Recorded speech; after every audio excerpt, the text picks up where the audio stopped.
Halo, di sini saya akan memberikan materi tentang perencanaan dan evaluasi pembelajaran. Selamat menyaksikan. Apa itu evaluasi dan pengertian dari perencanaan dan evaluasi pembelajaran? Menurut William H. Newman, dalam bukunya Administrative Active Techniques of Organization and Management, bahwa perencanaan adalah menentukan apa yang akan dilakukan.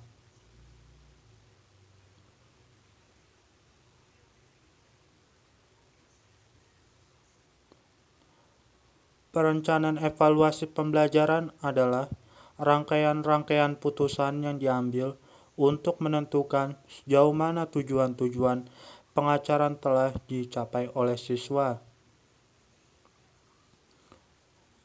Selanjutnya, kita akan membahas tentang hal-hal yang harus diperhatikan dalam perencanaan evaluasi pembelajaran.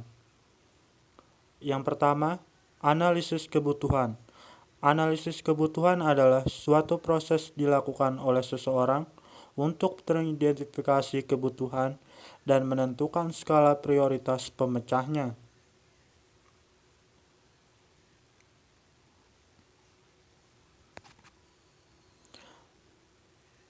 Langkah-langkah yang dilakukan adalah mengidentifikasi dan mengklarifikasi masalah, mengajukan hipotesis, mengumpulkan data, analisis data, dan kesimpulan.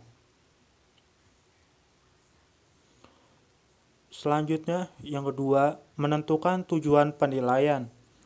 Tujuan penilaian harus dirumuskan secara jelas dan tegas, karena menjadi dasar untuk menentukan arah, ruang lingkup materi, jenis atau model, dan karakter alat penilaian. Ada 4 kemungkinan tujuan penilaian, yaitu 1. Untuk memperbaiki kinerja atau proses pembelajaran formatif. 2. Untuk menentukan keberhasilan peserta didik sumatif. 3. Untuk mengidentifikasi kesulitan belajar peserta didik dalam proses pembelajarannya diagnostik. 4. Untuk menempatkan posisi peserta didik sesuai dengan kemampuannya penempatan.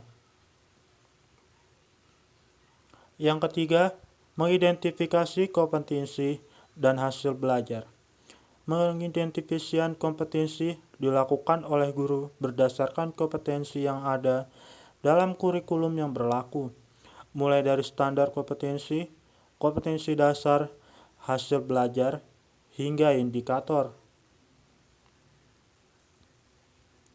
Berikutnya yang keempat, menyusun kisi-kisi. Penyusunan kisi-kisi dimaksudkan agar materi penilaian relevan dengan materi pelajaran yang sudah disampaikan oleh guru kepada peserta didik. Kisi-kisi adalah format pemetaan soal yang menggambarkan distribusi untuk berbagai topik atau pokok bahasan berdasarkan jenjang kemampuan tertentu. Fungsinya sebagai pedoman untuk menulis soal atau merakit soal menjadi perangkat tes. Kisi-kisi disusun berdasarkan silabus setiap mata pelajaran. Yang kelima, mengembangkan draft instrumen. Draft instrumen penilaian dapat berupa bentuk tes maupun non-tes. Bentuk tes mengharuskan guru membuat soal. Penulisan soal adalah penjabaran indikator menjadi pertanyaan-pertanyaan yang karakteristiknya sesuai dengan kepedoman kisi-kisi. Setiap pertanyaan harus jelas dan terfokus serta menggunakan bahasa yang efektif. Baik bentuk pertanyaannya maupun bentuk jawabannya, kualitas butir soal akan menentukan kualitas tes secara keseluruhan. Bentuk non-tes contohnya dapat berupa angket, observasi, wawancara, dan studi dokumentasi. Yang keenam, uji coba dan analisis soal. Bertujuan untuk mengetahui soal-soal mana yang perlu diubah, diperbaiki, bahkan dibuang sama sekali, serta soal mana yang baik untuk dipergunakan selanjutnya. Soal yang baik adalah soal yang sudah mengalami uji coba dan revisi yang didasarkan atas analisis empiris dan rasional. Berikutnya, revisi dan merakit soal. Soal yang sudah diuji coba dan dianalisis, kemudian direvisi sesuai dengan proporsi, tingkat kesukaran soal, dan daya pembeda. Dengan demikian, ada soal yang masih dapat diperbaiki dari segi bahasa atau direvisi total, baik menyangkut pokok soal STEM maupun alternatif jawaban option, untuk kemudian dilakukan perakitan. Soal menjadi suatu instrumen yang terpadu dengan memperhatikan validitas skor tes seperti nomor urut soal, pengelompokan bentuk soal, dan penataan soal.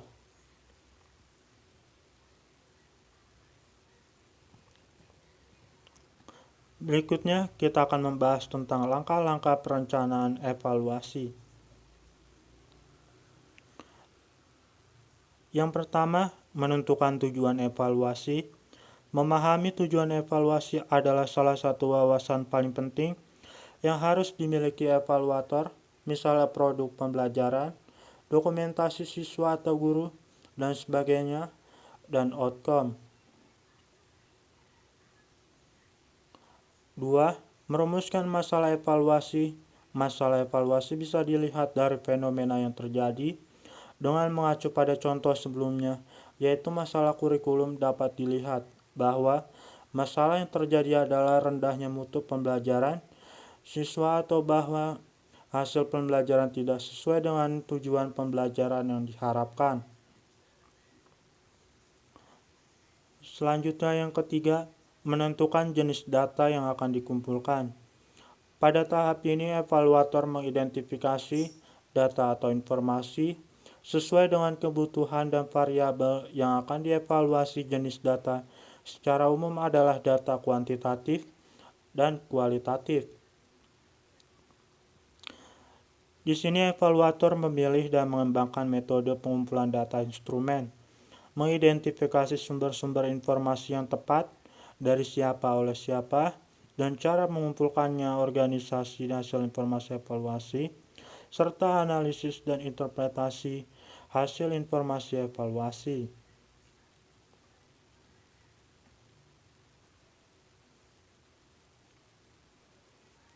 Selanjutnya yang keempat, menentukan sampel.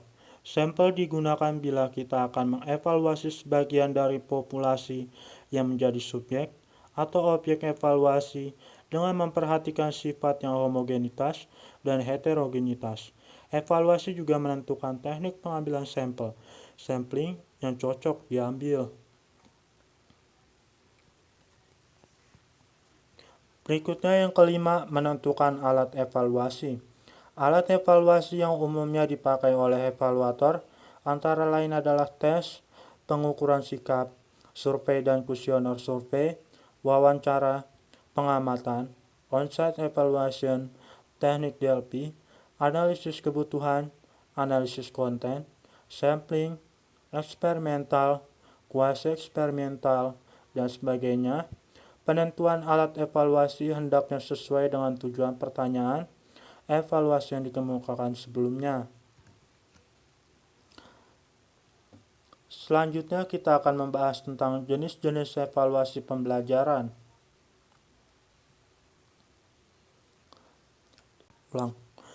Selanjutnya kita akan membahas tentang jenis-jenis evaluasi pembelajaran.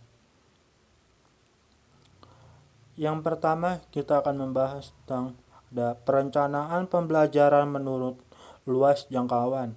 Yang pertama, perencanaan makro adalah perencanaan yang menetapkan kebijakan-kebijakan yang akan ditempuh, tujuan-tujuan yang ingin dicapai, dan cara-cara mencapai tujuan pada tingkat nasional. Selanjutnya, yang kedua, perencanaan meso adalah kebijakan yang ditetapkan dalam perencanaan makro, kemudian dijabarkan lebih rinci ke dalam program-program dalam dimensi yang lebih kecil pada tingkat ini. Berikutnya yang ketiga ada perencanaan mikro, adalah perencanaan tingkat institusional dan merupakan penjabaran dari perencanaan tingkat meso. Berikut yang B, perencanaan pembelajaran menurut tingkatannya atau telahnya. Yang pertama ada perencanaan strategis, adalah perencanaan berkaitan dengan penempatan tujuan, pengalokasian sumber-sumber dalam mencapai tujuan, dan kebijakan yang dipakai sebagai pedoman.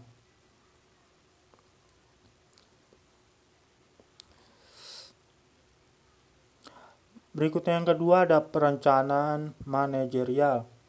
Adalah perencanaan yang ditujukan untuk mengarahkan proses pelaksanaan agar tujuan dapat dicapai secara efektif dan efisien. Berikutnya yang ketiga ada perencanaan operasional. Adalah perencanaan yang lebih memusatkan pada apa yang akan dikerjakan pada tingkat pelaksanaan, dikerjakan pada tingkat perencanaan di lapangan dari rencana manajerial. Berikutnya yang ketiga ada perencanaan pembelajaran menurut waktu. Yang pertama, perencanaan jangka panjang. Biasanya mempunyai jangka waktu 10 hingga 25 tahun. Karena begitu panjangnya siklus perencanaan, maka perencanaan ini memuat rencana-rencana yang bersifat global, umum, dan belum diteliti.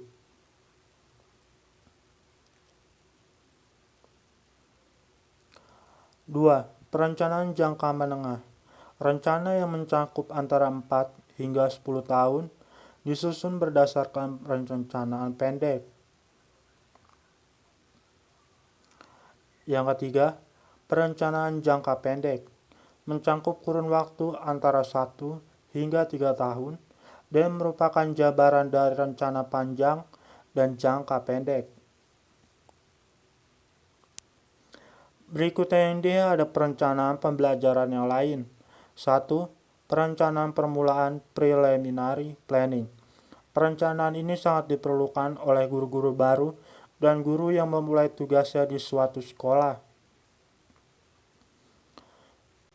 Dari tugasnya ini perlu mengadakan serangkaian penyesuaian diri terhadap situasi-situasi baru, membantu murid dalam mengajar, memberi kesan yang menyenangkan bagi murid, sehingga menjadi betah bersekolah. Selanjutnya yang kedua ada perencanaan tahunan. Berfungsi sebagai rencana jangka panjang, langkah-langkahnya. 1. Menentukan tujuan pembelajaran. Yang kedua, menyusun skor pelajaran sesuai dengan tujuan yang ingin dicapai. Yang ketiga, mengorganisasikan isi pelajaran dalam bentuk masalah-masalah atau unit-unit minat siswa. Yang keempat, menentukan metode mengajar. Berikutnya yang ketiga ada perencanaan hari pertama. Dalam rencana ini memuat melaksanakan hal-hal yang bersifat rutin, prosedur dan bahan pengajaran, pengaturan tempat duduk murid, cara pendekatan guru dengan murid, dan lain-lain.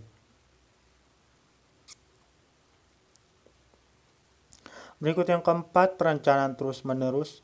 Perencanaan ini dimaksudkan untuk merevisi rencana yang telah dibuat sebelumnya, karena rencana yang telah disusun sebelumnya masih dalam tataran garis besarnya saja. Berikutnya yang kelima ada mengikut sertakan murid dalam perencanaan.